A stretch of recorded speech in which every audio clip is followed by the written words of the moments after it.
The Remsen St. Mary's Hawks entered the week as the top-ranked team in 1A, but they've struggled lately, losing 2 of their last 3. Now the Hawks would look to straighten the ship when they took on West Sioux. We'll head out to Bud Kemper Field for a battle of the birds here. Top 2, pitcher Colin Holman at the dish, and he takes the curveball high and deep to opposite field, and this thing just keeps carrying on out for the solo shot. That makes it 1-0 Hawks. Later in the inning, runners on the corners. Runner on first takes off. He's thrown out, but Isaiah Garriott runs the double steal to perfection here, scoring on the play to make it 3-0. Top 4 now. Jackson Bunkers at the dish. He laces a line drive down the right field line, and Remsen St. Mary's bounces back with an 11-1 victory.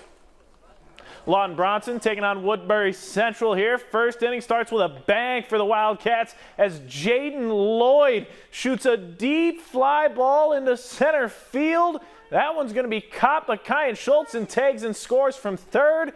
And the Wildcats would lead 9-0 going into the bottom of the first. Max McGill shows that he can field the ball as well, though, from behind the plate, ball in the dirt. But then he picks off the guy on first to end the inning. Nice cannon there from McGill. Runners in scoring position here for the Cats. And Lloyd, he's going to blast the ball down the third base line. That scores McGill from third. And Woodbury Central takes the win 14-0.